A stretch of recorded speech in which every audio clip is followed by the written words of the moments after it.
Me and Boots is cool. Boots might see this. He knows that Karen did pretty good against him.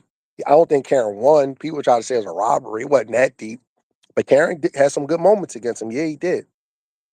I think that's one of the reasons why Boots got out of 47. He knows that his body, that takes a toll on you to keep making that weight, and then having to go out there and perform, especially under the IBF guidelines. He understands that he's not stupid. Right. Right. I would Um. definitely be surprised if Canelo was beating Boots up. I would, without being there, without calling anybody, asking them how the work is going to go, how the work is going, who's getting the better of it. I would be surprised if a video came out, 5 months from now of Canelo beating on Boots. I would be very, very, very surprised. I know that's going to shock some people, but I would be surprised.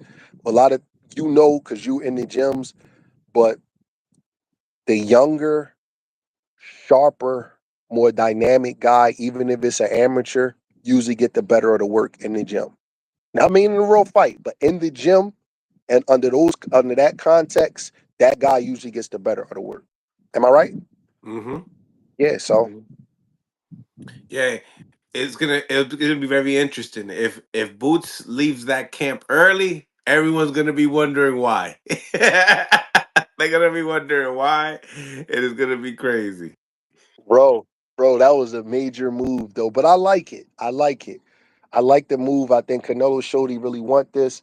I think Boots is like, no matter what anybody says, the what happens in sparring does get out. So somebody's going to say something. So I think Boots, if you ever notice, Boots is not a guy that travels all around the country. You see guys in Vegas and this place in LA with their gym bags. Boots kind of stay at home with his dad and do his training. So this is one Yeah, of the first time. That's why the people in Philly are complimentary of him, but nationwide they don't really know that he's like that because you don't hear him out in LA or yeah, out in yeah. Vegas. Norman was even saying that he's like, I'm glad that he got that type of work because he don't leave the dungeon. Yes, yes, yes. He don't go to New York and all that kind of stuff. He stays right where he's at.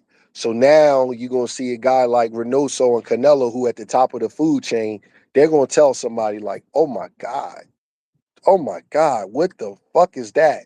And you're gonna hear about it, and then you're gonna be like, you know what, Brett? So I think that was good for Boots' brand. I think that was a calculated decision on both teams. Canelo to bring him in and for Boots to accept it. Like, all right, you know what? It's time for me to show the world some things because people keep kind of, you know, disrespecting me a little bit. What do you think about his opponent Lema and for that fight October 14th in Philadelphia? I don't know anything about his opponent except he's a southpaw, so I don't want to make up nothing. And the only reason why I know he's southpaw is because Boots told me, and he's talking about hiring some sparring, and that's it. I don't know nothing about his opponent at all. I'm rocking with the fight on the card. The light heavyweights, Khalil Cole, Jesse Hart. Oh I like, man, I just read that. I just yeah, read that. That's a good ass fight, man. That's a good good for the fight. town. That's good for the town. Jersey, Philly, Oh yeah, yeah, yeah. Because Khalil Cole is from. Where's Khalil Cole from? some part of Jersey. I don't know. I forget Okay. what part. Okay, I wasn't sure, but yeah, man, that was smart on Matchroom's part to put that on there, so the Philly people could come out and get a lot of walk ups and ticket grabs. That's a good fight, and it should be a violent kind of fight too. Yeah, I think so too.